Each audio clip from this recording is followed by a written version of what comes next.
E, a partir daquele momento, do caso Marielle, é que eu particularmente, percebi que o governo federal e o próprio presidente começou a me retaliar.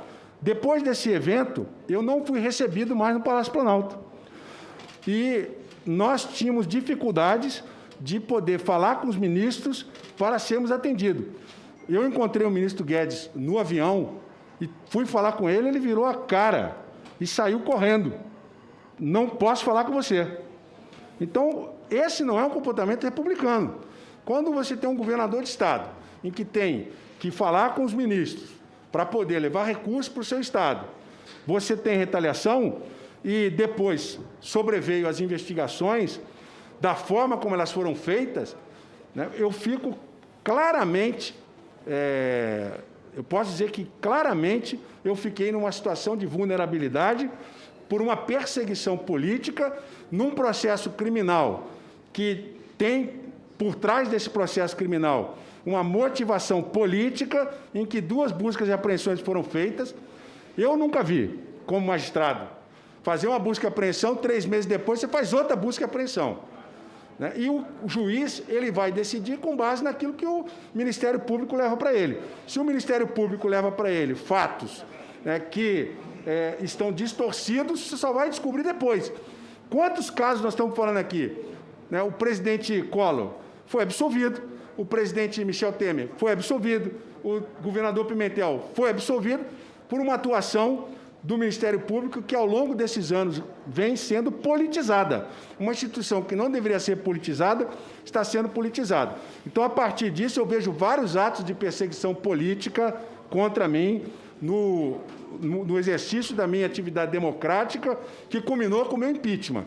Esse impeachment é um tribunal de exceção, é um tribunal que tirou meus direitos políticos. Vamos bota o vídeo. Eu queria fazer um relato aqui também, senador Renan. Eu estive com o ministro Moro, à época,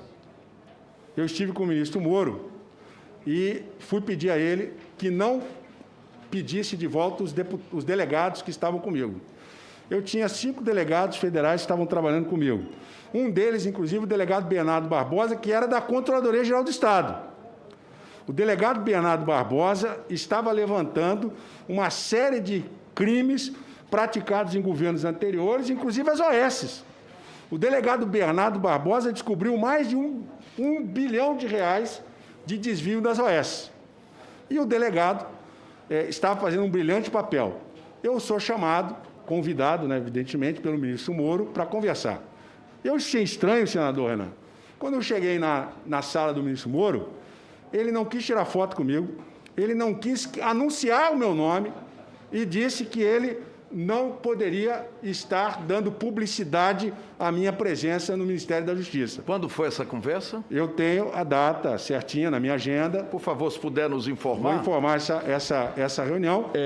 Quando eu cheguei lá... Não, mas esse fato é importantíssimo. Eu cheguei lá, o ministro Moro disse para mim o seguinte, Witzel, o chefe falou para você parar de falar que quer ser presidente. O chefe falou para você parar de falar que quer ser presidente. E se você não parar de falar que quer ser presidente, infelizmente, a gente não vai poder te atender em nada. Né?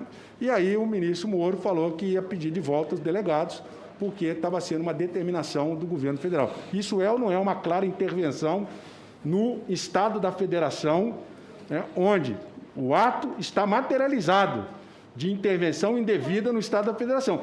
O delegado é do governo federal, ele pode pedir de volta quando ele quiser, mas não nessas condições.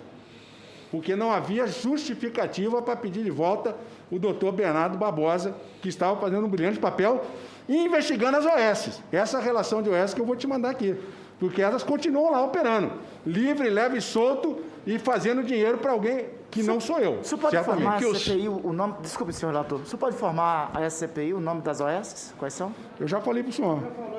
Eu vou... Vai informar. Nova Esperança é a campeã. Essa daí é a campeã. Agora, é quebra de sigilo das OS, as empresas que trabalham com as OS.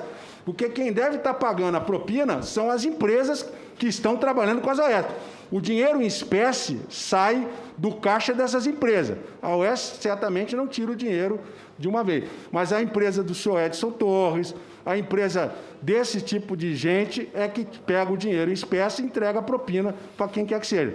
E eu quero garantir a Vossa Excelência, já foram feitas 2 buscas e apreensões, devassa na minha conta, e não acharam 1 centavo que não tivesse declarado de imposto de renda e fosse produto do meu trabalho.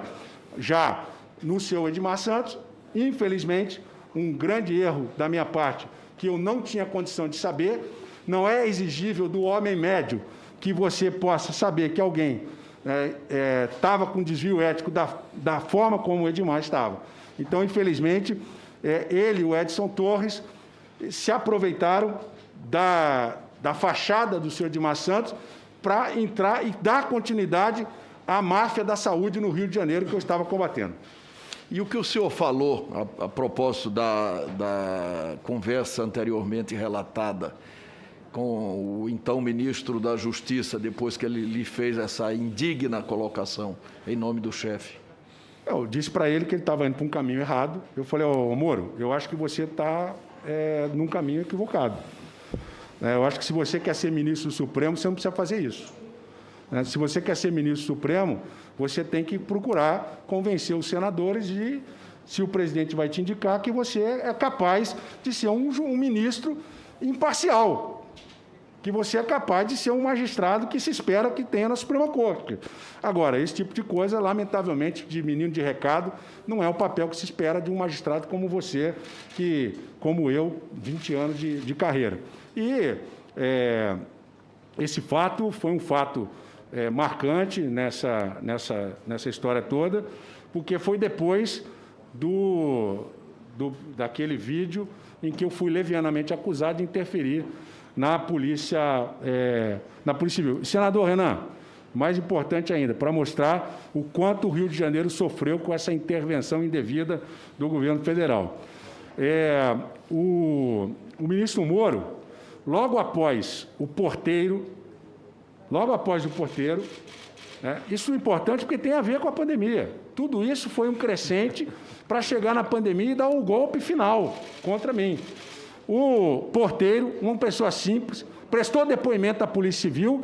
Logo depois, o ministro Moro, de forma criminosa, lamentavelmente, requisita um inquérito para investigar crime de segurança nacional, porque o porteiro prestou um depoimento para dizer que o executor da Marielle teria chegado no condomínio e mencionado o nome do presidente. Se isso é verdade ou não, não é problema meu, eu não tenho nada com isso. Eu não sou juiz e nem delegado do caso. Agora, imediatamente o governo do Rio de Janeiro não tomou nenhuma providência em relação a isso, foi a polícia que atuou junto com o Ministério Público e pediu o encaminhamento do processo ao Supremo Tribunal Federal. Agora, o porteiro, que estava como testemunha, recebe uma intimação da Polícia Federal, essa Polícia Federal que, infelizmente, eu não estou reconhecendo, é uma Polícia Federal que vai lá, a requisição do ministro da Justiça, o Procurador-Geral da República instaura um inquérito para acuar.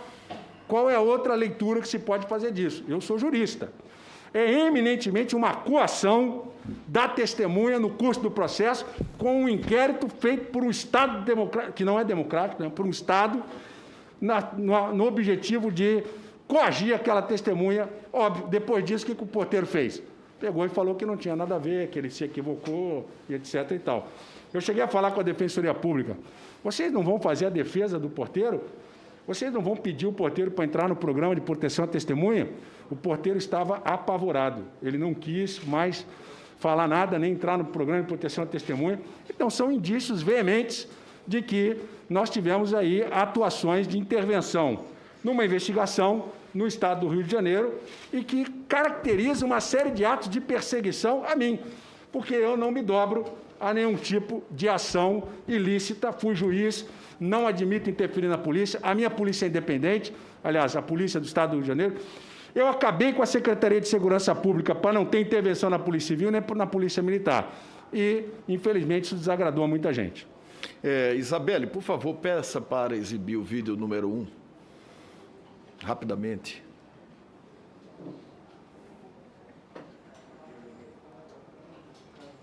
Tentamos manter o controle, mas esse controle não foi 100%, porque havia um discurso do presidente da República contrário à pandemia. E uma série de carreatas se iniciaram, uma série de movimentos se iniciaram contrários ao modelo que nós adotamos de isolamento horizontal. Isso tudo resultou aqui no Rio de Janeiro, e acredito eu que também em outros locais do país, num aumento da contaminação, além daquilo que nós gostaríamos que fosse. E no Rio de Janeiro levou ao colapso do sistema. Hoje, praticamente 100% das UTIs estão ocupadas. O presidente da República chegou a pedir a Vossa Senhoria que ficasse contra ou não declarasse apoio ao isolamento? Não, o presidente me chamou de estrume, o presidente me chamou de ditador, me chamou de leviano. Ele fez várias afirmações inaceitáveis que eu jamais faria em relação a ele. Eu respeito o cidadão, eu fui juiz, eu fui defensor público, e mesmo quando era defensor público, entrava no cárcere para defender alguém, eu sempre chamei aquela pessoa de senhor. Porque não adianta nós levarmos esse discurso de que presídio é lugar para se colocar pessoa, como tem um deputado aí que falou, né, que bandido tem que ser enterrado de pé. No Estado Democrático de Direito, a justiça tem que ser feita, e a justiça restauradora. Eu não acredito numa justiça que não seja restauradora. Então, infelizmente, a postura do presidente foi de isolamento em relação a mim. Não só ele me ofendeu, ele me chamou de estrume, eu não processei, eu não entrei com ação em relação a isso. O presidente não me recebeu no Palácio do Planalto. Eu vou encaminhar aqui a essa CPI os meus pedidos de requerimento de audiência com o presidente. E a declaração do presidente da imprensa pode buscar dizendo que eu tinha que ser mais humilde. O governador do Rio tem que ser mais humilde. O que ele queria? Que eu me ajoelhasse nos pés dele e implorasse, por favor, senhor soberano, né, me atenda. Então, não foi isso que aconteceu. Eu não tive audiência com o presidente, não pude falar com ele. Tudo que eu pedi ao presidente, ele se recusou a atender e, infelizmente, é uma relação difícil. E vou falar um pouco mais, vou falar mais uma outra questão que nós tivemos o problema. Nessa época que o vídeo está sendo apresentado aí, inclusive eu estava com Covid. Eu estava no Palácio Laranjeiras, trabalhando no Palácio Laranjeiras para poder atender a pandemia e com Covid. O Estado do Rio de Janeiro, ainda sob sua gestão, foi objeto de operações da Polícia Federal. O senhor reconhece alguma materialidade fática das ações? E o senhor já teve a oportunidade de rapidamente falar sobre isso aqui, ou entende que se tratou de operações políticas? Por quais razões? Senador, esta CPI, com os poderes inerentes que tem, é que vai poder investigar isso aí. A pandemia é a pedra de toque do resultado de uma série de atos de perseguição política. Não só em relação a mim, mas em relação a vários governadores. Não preciso aqui relembrar, mas se essa CPI não tem, deve colocar no relatório a representação que foi feita por 9 governadores em face da Procuradora da República, a doutora Lindora. A doutora Lindora, claramente, no ofício encaminhado aos governadores, ela demonstra que ela é parcial no trabalho ministerial, o que é uma violação dos deveres institucionais. Esse requerimento foi encaminhado ao Conselho Nacional do Ministério Público por 9 governadores, por conta das perguntas indevidas, no meu sentir, que foram feitas pela Procuradora da República, a doutora Lindora. Em relação a mim, essa CPI é que pode investigar. Agora, aqui nós estamos falando de investigar, aqui atos praticados no curso de uma investigação por uma Procuradora da República. Inclusive, foi aqui já aventada a possibilidade de convocação, mas, no meu sentir, como experiência que eu tenho como magistrado, algumas medidas cautelares precisam ser tomadas antes da oitiva dessa pessoa.